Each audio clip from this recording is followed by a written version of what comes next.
Good morning परिवार वालों और मेरे फ्रेंड्स। बहुत सारे डॉक्टर्स की तरह मैं भी बहुत परेशान हूँ, इसलिए मुझे लगा कि शायद मैं आपको अगर कुछ कुछ चीज़ें बताना चाहती हूँ और मैं शायद अगर ये बताऊंगी और अगर आप लोग सेफ रहोगे तो I might be at more piece.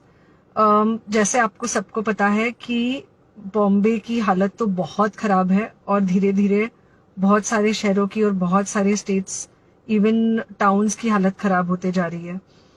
Bombay की हालत तो इतनी ख़राब है कि हमारे हॉस्पिटल्स में आईसीयू बेड्स वेटिंग पे है, पेशेंट्स के लिए बेड्स नहीं है।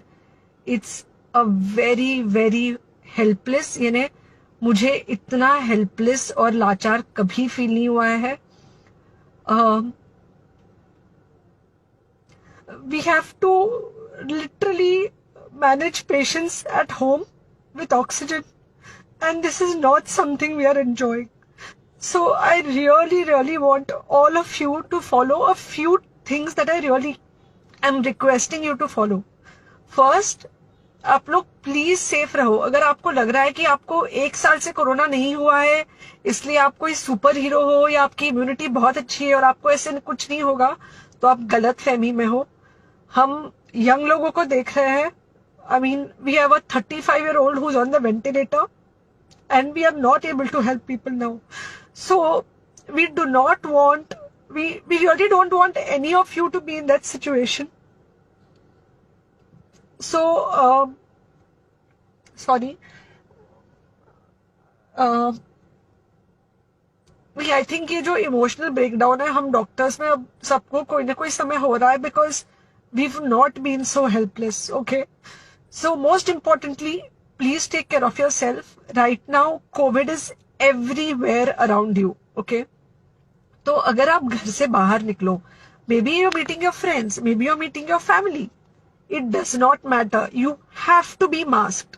ओके, जस्ट बिकॉज आपको अभी 1 साल से कोरोना नहीं हुआ है या आपको पिछले साल कोरोना होकर जा चुका है, इसका मतलब ये नहीं है कि आपको वापस कोरोना नहीं हो सकता। You can still get Covid. तो please keep yourself very well masked at all times.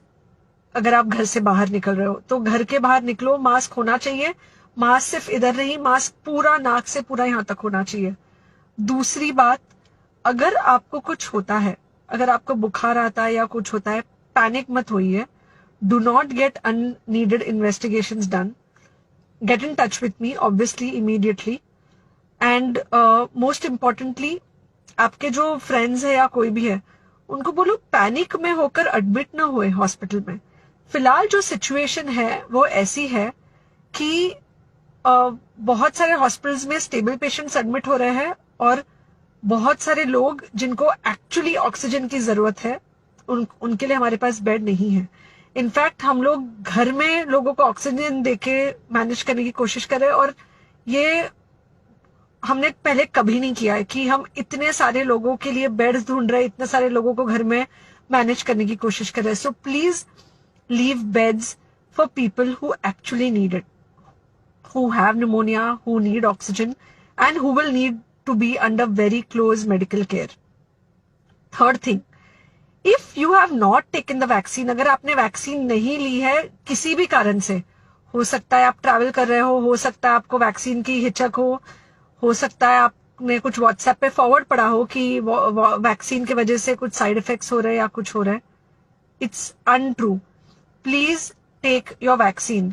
ये हमको डेफिनेट दिख रहा है कि जो लोगों के 2 वैक्सीन के शॉट्स होकर 2 हफ्ते हो चुके हैं उनमें डेफिनेटली हमको इन्फेक्शन, सीरियस इन्फेक्शंस कम दिख रहे हैं और हॉस्पिटलाइजेशन ना के बराबर है। So the vaccine is definitely helping. Okay, so take care of your self. Do not take COVID-19 lightly. Please pray for the people in the hospital and please pray for the families and the caretakers of all these people in the hospital. उनको आपके प्रार्थना की बहुत जरूरत है और सबसे ज्यादा जरूरत है कि आप अपना ध्यान रखें। ओके, एंड बस घर पे रहो। आप कुछ हफ्तों तक सिर्फ घर पे रहो जब तक हम ये सिचुएशन ऐसे हैंडल कर सके कि हम एटलीस्ट कुछ हो जाए तो हम हॉस्पिटल में पेशेंट्स को ले सके। फिलहाल हालत ऐसी है कि डॉक्टर्स और डॉक्टर्स के रिलेटिव्स को भी नहीं मिल रहा है बेड, तो आप सोचिए कि it's an absolutely helpless situation. Okay, I think अगर हम सब इतना ध्यान रखेंगे, we will definitely come through this second wave very well. Okay, and then we will have to work on not allowing a third wave. So third wave का हम बाद में सोचेंगे, वो तो नहीं आना चाहिए, पर जो ये सेकेंड वेव है इससे हमको कोई भी हालत में एकदम सेफली निकलना है. Okay, take care, I really love you.